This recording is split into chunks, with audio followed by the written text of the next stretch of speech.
Sementara itu pemirsa, pada Sabtu 5 September jumlah pasien COVID-19 baru secara nasional masih di atas 3.000 orang. Dari data yang dilansir www.covid19.go.id terdapat 30.640 spesimen yang diperiksa hingga pukul 12. Jumlah keseluruhan spesimen ini sudah diperiksa sebanyak 2.405.773.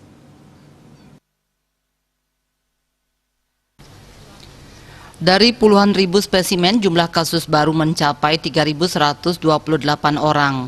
Kumulatif kasusnya sebanyak 190.665 orang. 5 besar provinsi terbanyak sumbang kasus baru adalah DKI Jakarta 877 orang, Jawa Timur 326 orang, Jawa Tengah 258 orang, Jawa Barat 228 orang, dan Riau 178 orang. Bali kembali keluar dari 5 besar penyumbang kasus terbanyak.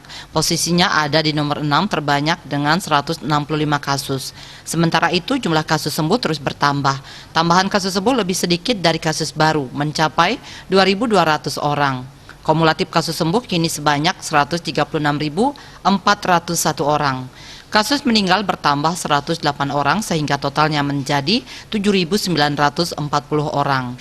Kasus aktif saat ini sebanyak 46.324 orang. Untuk suspek sebanyak 86.778 orang. Dia Dewi, Bali Pos.